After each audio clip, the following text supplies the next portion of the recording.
108, 109, Votre contenu 110, avec 111, McDonald's. 112, 113.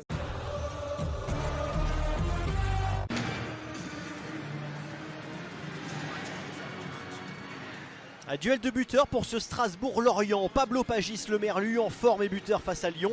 Joaquin Panicelli pour le Racing. Le nouvel international argentin devait relancer une attaque alsacienne dans le dur en ce moment.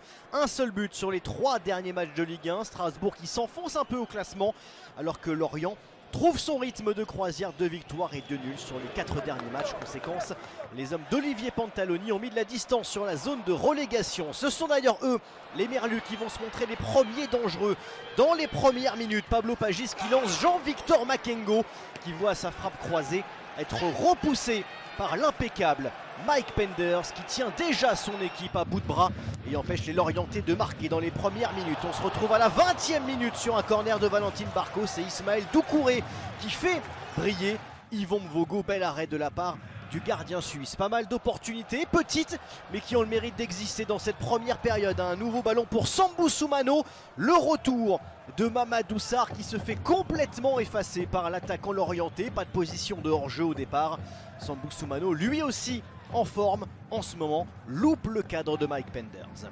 On retrouve encore une fois les Lorientais à l'offensive, le côté gauche qui marche bien. Arsène Kouassi pour Laurent Abergel en retrait. La frappe du capitaine lorientais. Abergel tout proche de nous offrir le but du week-end en Ligue 1 McDonald's. Mike Penders en décide autrement.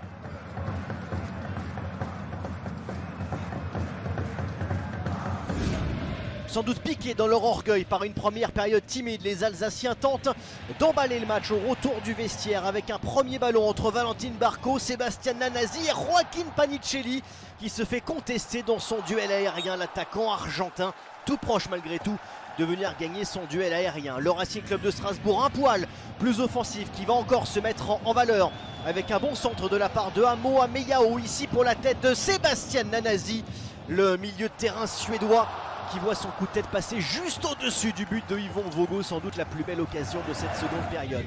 Les Lorientais moins en vue sur cette seconde période justement, mais avec ce coup franc cadré de la part de Pablo Pagis pour venir solliciter Mike Penders. La fin de match sera plutôt en faveur des Alsaciens qui tentent de faire la différence à domicile avec une nouvelle fois Panicelli de la tête. Tout le monde regarde ce ballon, y compris le gardien Yvon Mvogo.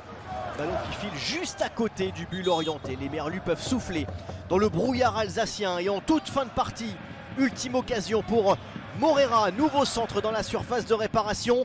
Ballon qui va revenir sur Valentine Barco et Bamo Meïté est au bon endroit au bon moment pour détourner la frappe du milieu de terrain alsacien. Personne ne parviendra à faire la différence dans ce match. 0-0. Brillant en Coupe d'Europe, les Strasbourgeois fondus sur place en Ligue 1 et voient le haut de tableau s'éloigner. Lorient prend un bon point, loin de ses bases, et pourra passer les fêtes de Noël bien au chaud avec un petit matelas d'avance sur la zone rouge.